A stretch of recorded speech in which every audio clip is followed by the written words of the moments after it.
Welcome to Season 2 of United We Podcast, brought to you by the United Corpus Christi Chamber of Commerce. This season, we're excited to introduce a fresh lineup of special guest hosts as we dive deeper into the stories of our chamber members. From personal journeys to business successes, we're bringing you closer to the people and ideas that are shaping the future of our community. Get ready for a season filled with inspiration, insights, and the voices that make our region thrive. Joining us as this episode's host is Amy Granberry, Chair of the Board. Welcome to United We Podcast. Hello, and welcome to United We Podcast. Today, we're joined by Eric Diaz from the Silotech group. Eric, welcome. Thank you. Good to meet you. Thank you, and thank you to the Chamber as well for having me on today. Absolutely. So, excited that you're here. We just want to talk a little bit about you, the Silotech group, your career path, leadership, the chamber, just a variety of topics today just to get to know you a little better. So, Absolutely. Tell us a little bit about you and how you ended up here. So I'm Eric Diaz. I was born and raised Corpus Christi native. Graduated from King High School in 2003. Went to Del Mar for a bit. Ended up with some IT certificates. Joined the workforce right after. Somehow landed in the medical field for a bit, but ended up coming full circle back to IT because I think that's just where my passion was at a young age, taking things apart, putting things back together. In the beginning, they didn't seem to all come together, but I guess that's just how we learn. So that's just the route I took, and I have a passion for IT. I was the owner and CEO of Corpus Christi IT Solutions for close to 8 years. We were a managed security and service provider in the coastal Bend area until we were approached by the Silotech group, which is going to be a small business out of San Antonio, and we ended up selling, and I just still kind of learning my place in this new company, and transitioning from owning a business to now being an employee. But so far everything's been great, and I've been really successful in my transfer. So. Excellent. So IT is kind of a broad subject. So which parts are most interesting to you? Cybersecurity is interesting, and any kind of managed services is really broad spectrum. I love the fact that there's so much troubleshooting to be done with a managed service contract. There's always small projects, little tedious tasks, and some are just unique problems that you just have to rely on your team to solve together. Okay, so for those of us not in the IT world, managed services. Sure. Tell us a little more what that means. Yeah, so we'll come into your business and kind of streamline everything for you, take that burden off your hands. We'll come in and handle the security, the help desk, any kind of break fix, troubleshooting tickets you need, whether it's in person or remote.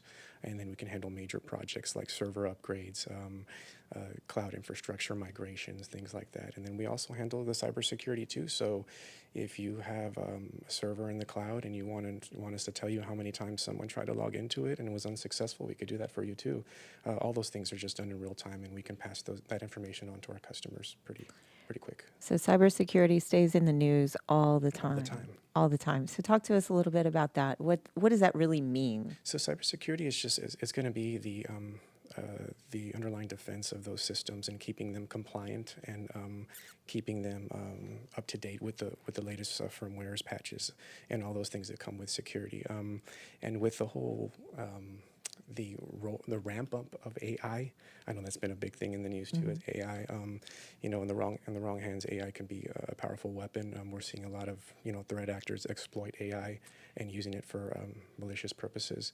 But at the same time, AI could also help you with cybersecurity. It can faster response times, things like that. So that's one thing we're just going to have to see where that goes as time progresses with cybersecurity. But there's a lot of things to kind of keep in mind when it comes to a plethora of cybersecurity things. So I think a lot of us would be surprised at how prevalent the attempts are on our networks. Oh my gosh, it's getting bad, and these attempts come from all over the world, and these people just set up bots that will attempt all day until they're successful. So they're just getting more sophisticated in the ways they compromise and attack systems. And I'm sure everybody's aware, these phishing emails that have been going out lately, package is going to be delivered, or click on this link, and and that's when systems get compromised. And it really boils down to user education at the very bottom line is educating the endpoint user. If it looks suspicious, call it in or just don't open it. That's really the best advice I can give about that. But How do you how do you convince people to not click on that link? I mean, I have about 60 employees. Yeah. So how do we do that? The best way to do it is just properly educate them and give them several different scenarios, and just kind of let them see the way they're exploring those type of attacks, and what the consequences are. Almost scare them, if you will, into what can go wrong. Okay, so let's do a little education for our people here. So give us Sure. some examples and tell us what that looks like. Sure. So there's been times where you'll get an email from corporate, or somebody that it looks just like a corporate email, and it'll ask you to change your password. Click on this link to change your password, and you'll get redirected to a link that'll ask you for your current password and new password. And once you complete that process, it looks like it was a normal Microsoft Office 365 account login, and then from there, someone has your credentials. So there's some minor things like that. There's others that involved the exploitation of credit card information or identity theft, things like that. So it gets a little more heavier, but that's just kind of, I've seen some of those come across recently. Well, I know I actually experienced one of my employees, and I'm a small business, Yes, ma'am. and they called me luckily and said, "Hey, did you just send this email?" And like, no, I did not ask you to change anything. I did not ask you to go buy any gift cards. I didn't. Right. That is a big thing. None of those Gift cards and cryptocurrency are the two big red factors there. Yeah. They seem to be dealing with those two things a lot. If somebody asks you to get any type of gift card for reimbursement or any type of payment in crypto, that's usually an immediate red flag when it comes to anything online. Excellent. Well, thank you for giving a little teaching moment there to Yes, all ma'am. of No our problem. audience. That's very helpful. So talk a little bit. You grew a business and then you sold it. So what was that experience like? It was scary taking the leap, from going from a full-time job with benefits and 401k to just taking the leap on your own, and hopefully your business will grow. Well, luckily I had a couple of physicians that really, they just trusted me, and they just, they allowed me to come on board and onboard them, and they made some calls to their colleagues, and my business just grew from there. And I owe it all to them. And from there, I branched out over about 8 years from all types of industries, from medical, oil and gas, hospitality. I don't know, clients just about in every field. And it was a dream come true for a while. So I loved it. And now you've transitioned, so you sold your business. I did. And what prompted that, and how's that gone? What prompted that was the uncertainty, really.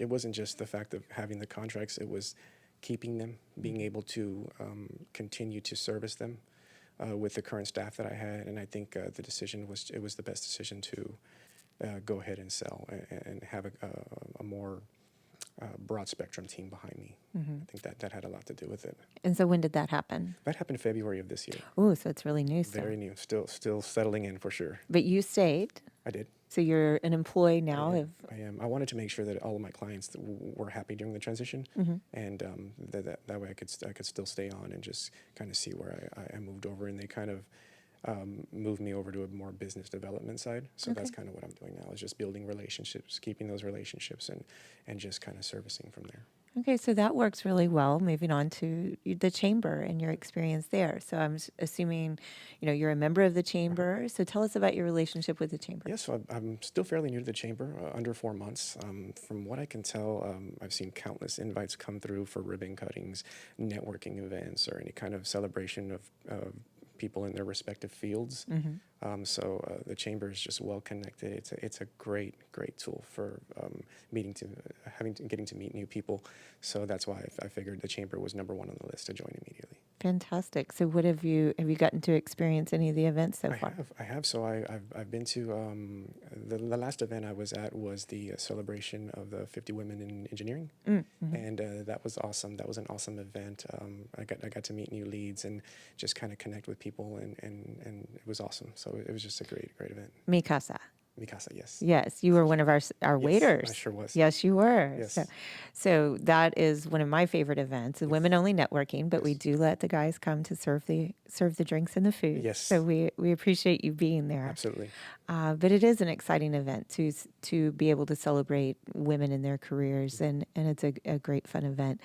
I think Buenos Dias is another fantastic marketing collaboration event for you. That's our breakfast that we hold quarterly. Okay, that was recent too. Yes, ma'am. Yeah, we just had it in July, so we'll have October will be the next one. Okay. They're at Kiko's, 7:30 in the morning. So we always have a speaker. This time we talked about hurricane awareness because hurricane season. And then actually each business gets to introduce themselves and what they do. And there's usually 70 or 80 people in the room. That's so awesome. be a great opportunity Absolutely. for you. So let's talk a little bit. We appreciate you joining the chamber and supporting that and looking forward to you getting active with that. Talk to me about your mentors, who you have learned from and what's developed your leadership style. Sure. So I think that some of my mentors are going to be some of the underlying physicians that helped me with the business launch, and just their trust in giving somebody their first chance. And I think that has carried that's still something that I carry every day, even when I bring on a new employee. The trust I give them, I always start with 100% absolute trust, and just and getting them onboarded and their role in the company, and giving them, the tasks that they say that they can take on. That's kind of how I've grown the business and how I brought people on board, with just having that absolute trust in the beginning. Okay, very nice. So what do you see as having been a business owner and an employee in a business? What do you see as some of the biggest challenges and opportunities for the Coastal Bend over the next 2 to 3 years? The port, Okay. the port, the investment in the port. I think that's where the money's at. I think that's where the city should continue investing their money in, and I would love to make some connections in the port. I'm sure that a port of that magnitude has their own IT infrastructure, but there are always some need for some of the minor stuff to maybe they can outsource it and alleviate some of the stress on their current technology, program, or that way we can come in and help them out with some of the baseline stuff and work with them in that way. But the port, sure, it interests me a lot. Mm-hmm. Absolutely, and the port and the port industries drive this economy, and so we appreciate them and what they do. So you talked a little bit about the doctors and trust in you and developing your leadership style.